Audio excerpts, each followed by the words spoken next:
O sudare, então, é um dos utensílios, né, da cozinha oriental, da cozinha japonesa, e é um dos utensílios mais utilizados na cozinha japonesa.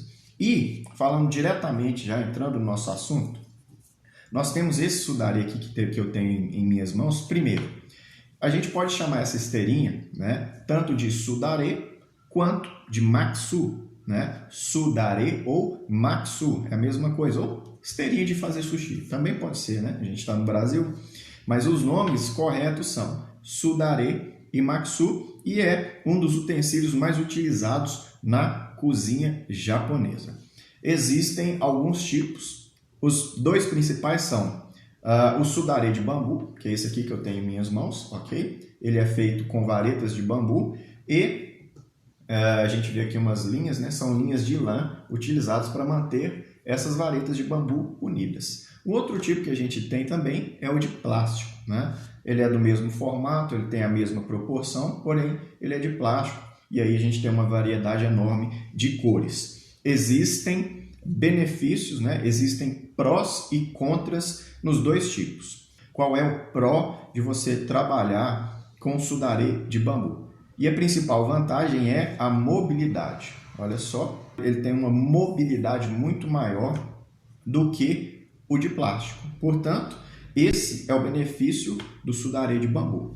E qual é o benefício do sudare de plástico? É a praticidade, principalmente na hora de lavar, né? Então, como benefício aqui com o sudare de bambu, a gente tem a mobilidade, que é um pouquinho reduzida no sudare de plástico, e no de plástico o benefício principal é a praticidade, principalmente na hora de lavar, que é a gente pode colocar como um ponto negativo do sudare de bambu. Porém, o que eu recomendo para vocês é que vocês testem, certo? Eu prefiro o sudare de bambu, mesmo tendo uma dificuldade um pouco maior na hora de fazer a limpeza do que o sudare de plástico. Mas isso é uma coisa muito pessoal, certo? Eu prefiro que vocês possam comprar, possam testar e decidir por vocês mesmos. Lembrando, então, o principal benefício aqui é que ele é um pouco mais maleável. A mobilidade aqui no sudare de bambu é melhor do que a mobilidade no sudare de plástico. E quando a gente fala do sudare de bambu especificamente, a gente tem dois tipos principais. O primeiro é esse aqui, em minhas mãos, que tem uma vareta de bambu um pouquinho mais fina. Olha só, deixa eu aproximar aqui para ver se vocês conseguem. Olha só. Uma vareta um pouquinho mais fina. Esse sudare aqui, de bambu, com uma vareta um pouquinho mais fina, ele é indicado principalmente para a produção do maki sushi, que é o nosso foco. O maki sushi é aquele sushi principal que todo mundo conhece, arroz e uma alga em volta, né? Ele é enrolado com uma alga que a gente chama de nori.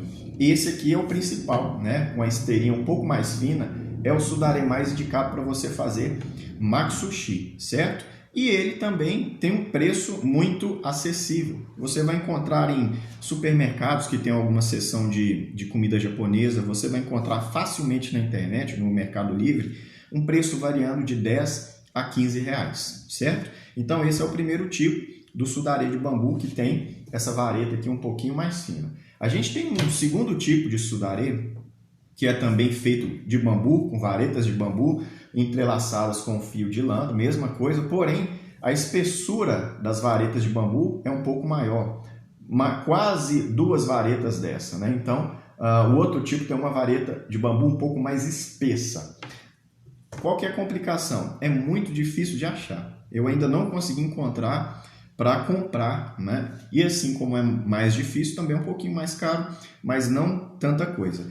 Só que o sudare de bambu com a vareta mais espessa, ele é mais versátil. Ou seja, a gente tem mais possibilidades de pratos utilizando o sudare com essa vareta um pouco mais grossa. Enquanto esse aqui é mais indicado para o maki sushi, o outro sudare com a vareta de bambu um pouco mais espessa, ele é indicado, ele é mais versátil. A gente consegue fazer mais pratos com o sudare com a vareta um pouco mais espessa. Tirando isso, os dois, né, falando agora em relação ao tamanho, os dois, principalmente esse aqui, tem um tamanho normalmente de 24 centímetros por 24 centímetros. Um quadrado de 24 centímetros por 24 centímetros. Tem variações? Sim, você encontra de 24 por 23, você encontra de 21, você encontra de 27, mas uma medida padrão é 24 por 24 centímetros, certo? Esse é o tamanho padrão, apesar de existir algumas variedades.